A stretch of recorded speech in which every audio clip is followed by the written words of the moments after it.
आज भी संसद में अडानी मामले को लेकर बड़ा हंगामा हुआ और जब राहुल गांधी बोलने के लिए खड़े हुए तो उन्होंने ताबड़तोड़ आरोपों की झड़ी लगा दी, एक के बाद एक के बाद एक। हालांकि बोलना तो उनको राष्ट्रपति के अभिभाषण पर था, लेकिन वो मोटे तौर पर मोदी अडानी ही करते रहे। आज आपको राहुल गांधी ने जो आरोप लगाए उसका फैक्ट्स के साथ सच बताऊंगा, लेकिन एक बार पहले राहुल गांधी को सुन लीजिए, फिर आरोप फैक्ट्स साथ में चलेंगे। तमिलनाडु से लेकर केरला, महाराष्ट्र, मध्य प्रदेश, सब जगह एक नाम सब जगह हमें सुनने को मिला, अडानी। यह नाम पूरे हिंदुस्तान में अडानी का नाम लेकर राहुल गांधी ने अपने भाषण की भूमिका बांधी और इसके बाद शुरू हुआ आरोपों का सिलसिला। राहुल गांधी ने कहा कि वो भारत जोड़ो यात्रा पर गए तो लोगों ने उनसे यही पूछा कि गौतम अडानी से पीएम मोदी का क्या रिश्ता है। यह कहते हुए राहुल गांधी ने संसद में एक तस्वीर दिखाई जिसमें नरेंद्र मोदी गौतम अडानी के साथ दिख रहे हैं। पुरानी तस्वीर थी लेकिन वो संसद में लेकर आए। एक बार पहले वो तस्वीर देख लीजिए, फिर कुछ तस्वीरें मैं दिखाऊंगा। सबसे जरूरी सवाल, इनका हिंदुस्तान के प्रधानमंत्री के साथ क्या रिश्ता है और कैसा रिश्ता है? देश जानना चाहता है, तो देश जानना चाहता है। ये देखिए रिश्ता, ये देख लीजिए प्लीज पोस्टर माननीय सदस्य पब्लिक में सर। राहुल गांधी ने नरेंद्र मोदी के साथ गौतम अडानी की एक पुरानी तस्वीर जो जमाने से सोशल मीडिया पर है, हर जगह है, वो तस्वीर दिखाई। ये वो तस्वीर है और उनका इशारा इस तरफ था कि दोनों चूंकि साथ में बैठे हैं तो मतलब दोस्त हुए, और दोस्त हुए तो फायदा पहुंचाया गया, ये मान ले पब्लिक। लेकिन अगर अडानी के साथ या किसी बिजनेसमैन के साथ फोटो होने से ही उसे फायदा पहुंचाने का आरोप सच मान लेना चाहिए, अब इस तस्वीर का क्या मतलब है? कान में क्या बोल रहे हैं अडानी जी? दोस्त हैं क्या? और दोस्त हैं तो इसका मतलब फायदा पहुंचाया क्या? राजस्थान में तो बड़े बड़े कॉन्ट्रैक्ट मिले हुए हैं अडानी जी का, बड़ा इन्वेस्टमेंट भी है। एक और तस्वीर दिखाता हूं मैं। यह तस्वीर राहुल गांधी ने संसद में नहीं दिखाई। ओह देखिए, कांग्रेस के सांसद हैं शशि थरूर और अडानी जी इनकी बात पर कैसे ठहाके लगा के हंस रहे हैं। कितना करीबी रिश्ता जैसा लगता है, नहीं? इतना हंसने वाली बात हो गई, कुछ करीबी बात रही होगी, कुछ ऐसा जोक सुनाया होगा शशि थरूर ने या उन्होंने कुछ कहा होगा अडानी जी ने। तो इस तस्वीर का क्या मतलब है? कांग्रेस पार्टी क्या अडानी जी को कहीं कुछ फायदा वगैरह हो रहा था क्या? एक और तस्वीर दिखाता हूं आपको। अभी तस्वीर बहुत है मेरे पास, ये संसद में लेके नहीं गए राहुल जी। ये अडानी और मधुसूदन मिस्त्री हैं, ये कांग्रेस के बड़े नेता हैं। ओह देखिए किस तरह से बातचीत चल रही है, यहां भी चेहरे पर ऐसी खिलखिलाहट है, मुस्कान है। तो इसका क्या मतलब हुआ? कांग्रेस के वरिष्ठ नेता तो अडानी जी से बड़े हंस के मिल रहे हैं, इसका क्या मतलब है राहुल जी? एक और तस्वीर आपको दिखाता हूं। ये तस्वीर देखिए, ये गौतम अडानी और ममता बनर्जी जी की तस्वीर है। तो क्या राहुल गांधी मानते हैं कि ममता बनर्जी और अडानी जी इनकी भी दोस्ती है और बंगाल में जो अडानी जी का इन्वेस्टमेंट है उसमें कुछ फायदा पहुंचाया गया है क्या? अच्छा, तस्वीरें जब दिखाई रहा हूं तो कुछ और दिखा देता हूं। एक तस्वीर आपको और दिखाता हूं, जरा ये तस्वीर देखिए। इसमें ये भाई साहब जो दिख रहे हैं, जो गाड़ी ड्राइव कर रहे हैं, उधर तो आपको अडानी जी दिख रहे हैं, गाड़ी पे बैठे हैं, फोन पे बात कर रहे हैं, लेकिन ये भाई साहब ड्राइव करने वाले कौन है? ये शरद पवार के भतीजे हैं। गौतम अडानी कुछ दिन पहले पिछले साल जब बारामती गए थे, अडानी एग्रीकल्चर डेवलपमेंट ट्रस्ट द्वारा बनाए गए एक साइंस पार्क का उद्घाटन करने के लिए गए थे। तो इस दौरान शरद पवार के भतीजे रोहित पवार खुद गौतम अडानी को लेने मुंबई एयरपोर्ट गए और गाड़ी ड्राइव करके लेके आए।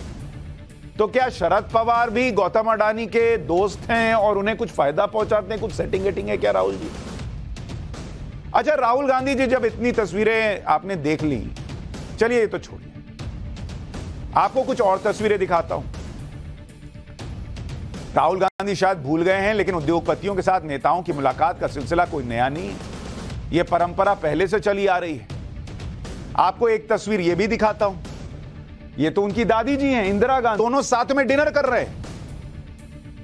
तो साथ में डिनर करने का मतलब क्या हुआ फिर? क्या इंदिरा गांधी सरकार में धीरूभाई अंबानी को फायदा पहुंचाया जाता था क्या? क्या इंदिरा गांधी की सरकार अंबानी की सरकार थी क्या? इसलिए मैंने आपको ये तस्वीरें दिखाई। कि आपको समझ में आए कि नेताओं के साथ अगर बिजनेसमैन की फोटो हो गई तो ये कोई बहुत बड़ी बात नहीं हो गई। कोई क्रिमिनल नहीं है वो बिजनेसमैन, कोई टेररिस्ट नहीं है कि उनके साथ फोटो निकल आई।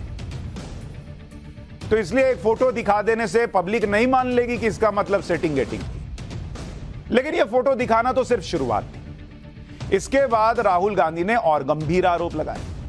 राहुल गांधी ने एक आरोप यह लगाया कि कुछ साल पहले सरकार ने एयरपोर्ट को डेवलप करने के लिए ठेके दिए थे और गौतम अडानी को बिना अनुभव के एयरपोर्ट डेवलप करने का ठेका दे दिया गया। इतना ही नहीं, उन्होंने यह कहा कि मुंबई का एयरपोर्ट जीवीके कंपनी से छीन कर अडानी ग्रुप को दे दिया गया। एक बार राहुल गांधी के आरोप सुन लीजिए, फिर जरा इनका सच भी बताऊंगा फैक्ट्स के साथ।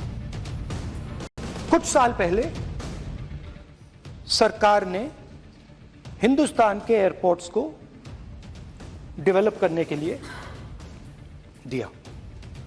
नियम था, there was a rule that anybody who does not have prior experience in airports cannot be involved in development of these airports. Sir कैसे एयरपोर्ट का प्राइवेटाइजेशन तो उनके समय हुआ, ऐसी कोई पार्टी थी जिसका अनुभव था?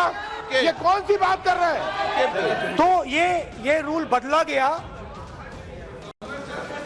उस समय मीडिया में इसके बारे में चर्चा हुई थी। रूल बदला गया और अदानी जी को 6 एयरपोर्ट्स दिए गए। सीबी जीवीके पर दबाव डालकर हिंदुस्तान की सरकार ने उस एयरपोर्ट को अदानी जी के हाथों में कर दिया। सच है? रिजल्ट क्या आया? रिजल्ट आया कि एयरपोर्ट्स में आज अदानी जी 24% हिंदुस्तान की एयर ट्रैफिक को अपने एयरपोर्ट से निकालते हैं और 31% एयर फ्रेट उनके एयरपोर्ट्स में से निकलता है। अब यह काम हिंदुस्तान की सरकार और हिंदुस्तान के प्रधानमंत्री जी ने फैसिलिटेट किया।